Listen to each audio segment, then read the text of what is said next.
السلام ورحمۃ اللہ وبرکاتہ۔ اللہ رب العالمین خیر و عافیت میں رکھے۔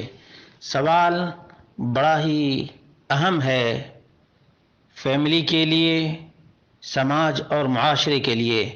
وہ یہ کہ جو عورت اپنے ہسبینڈ کو اس کے بھائیوں سے، رشتہ داروں سے ملنے سے روکتی ہے، جدا کر دیتی ہے، گھر میں لڑائی جھگڑے فساد کرواتی ہے، اس کے لیے اسلام میں کیا حکم ہے؟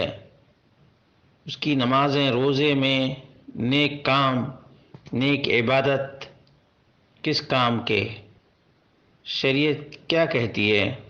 اس کا جواب یہ ہے کہ اللہ رب العالمین نے سورۃ الحجرات میں اس بات کو بہت ہی واضح انداز میں بیان کیا ہے اور فرمایا یا ایھا الذین آمنوا اجتنبوا کثیرا من الظن، اے ایمان والو اور ایمان والیو،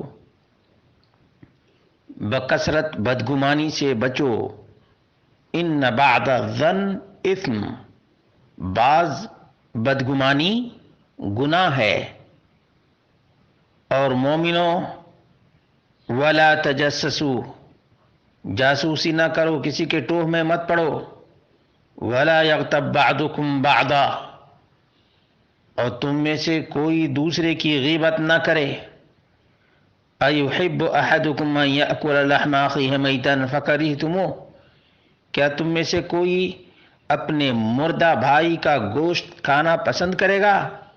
یقیناً تم اس کو ناپسند کرو گے۔ واتقوا اللہ، تو اللہ رب العالمین سے ڈرو، ان اللہ تواب الرحیم، یقیناً اللہ رب العالمین توبے کو قبول کرنے والا، مہربانی کرنے والا ہے۔ معلوم یہ ہوا کہ جو لوگ یا جو عورتیں غیبت کرتی رہتی ہیں اور چغل خوری کرتی رہتی ہیں، بڑے گناہ کا ارتکاب کرتی ہیں، اور شریعت میں اس کی بڑی مذمت آئی ہے۔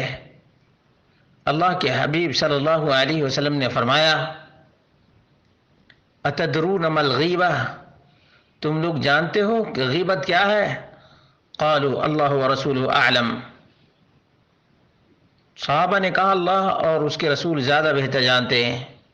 قال، آپ نے فرمایا ذکرک اخاک بما یکرہ،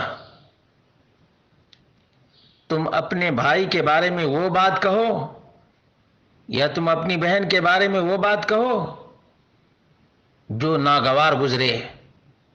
قیل افرأیت ان کان فی اخی ما اقول، کہا گیا کہ اللہ کے رسول اگر اس کے اندر وہ چیز ہو جو میں کہہ رہا ہوں تو اس کا کیا حکم ہے؟ قال ان کان فیہ ما تقول فقد اغتبتہ، اگر اس کے اندر وہ چیز ہے تو یہ غیبت ہے۔ وَإِن لَّمْ يَكُنْ فِيهِ فَقَدْ بَهَتَّهُ، اور اگر اس کے بارے میں ایسی بات کہی جا رہی ہے جو ہے ہی نہیں تو یہ بہتان ہے، یہ الزام تراشی ہے۔ صحیح مسلم حدیث نمبر 2589۔ معلوم ہوا کہ غیبت بہت ہی بڑا گناہ ہے۔ اسی طرح سے سنن ترمذی کی 1934 نمبر کی روایت ہے، قیل یا رسول اللہ ما الغیبہ، غیبت کیا ہے؟ اور یہ غیبت ہی کی وجہ سے پیچھے ہی کسی کے بارے میں کوئی بات کی جاتی ہے تاکہ اس سے نفرت کرنا شروع کر دے اور دوری پیدا کر لے۔ یہ بڑے گناہ میں سے ہے اور بدترین اخلاق ہے، بدترین اخلاقی بیماری ہے یہ۔ اسی طرح سے الزام تراشی، قیامت کا دن ہوگا اور اس سے ثبوت مانگا جائے گا، لیکن کہاں سے ثبوت لا سکتا ہے یا لا سکتی ہے؟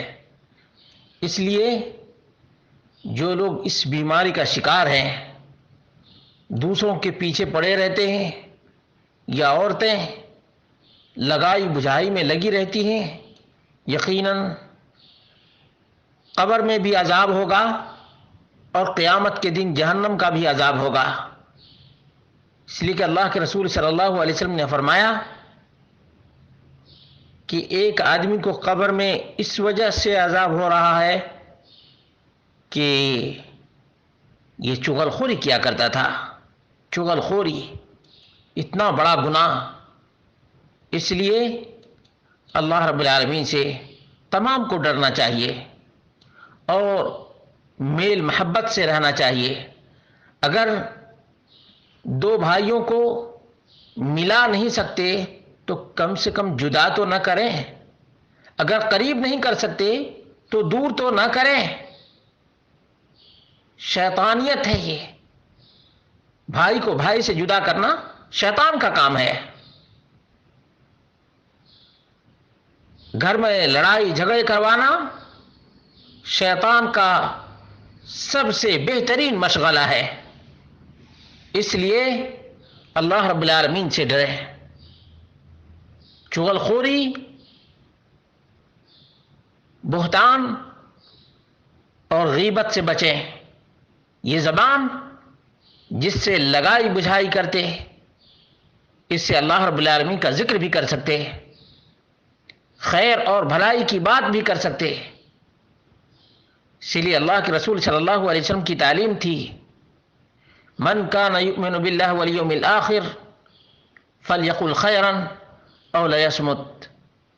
جس کا بھی اللہ پر اور آخرت پر ایمان ہو اسے یا تو بھلی بات کرنی چاہیے یا خاموش رہنا چاہیے۔ اب نہ بھلی بات کرے نہ خاموش رہے، بلکہ بہتان تراشی کرے، الزام تراشی کرے، غیبت کرے، چغل خوری کرے، ادھر کی بات ادھر لگائے، ادھر کی بات ادھر۔ یہ بہت ہی بدترین اخلاقی بیماری ہے، اس لیے ہم سب کو اللہ رب العالمین سے ڈرنا چاہیے اور اپنی زبان پہ کنٹرول رکھنا چاہیے، ورنہ یہ زبان ہلاکت کے گڑھے میں لے جائے گی۔ اس لیے اللہ کے رسول صلی اللہ علیہ وسلم نے فرمایا، املک علیک لسانک، اپنی زبان کو کنٹرول میں رکھو، اپنی زبان کو کنٹرول میں رکھو۔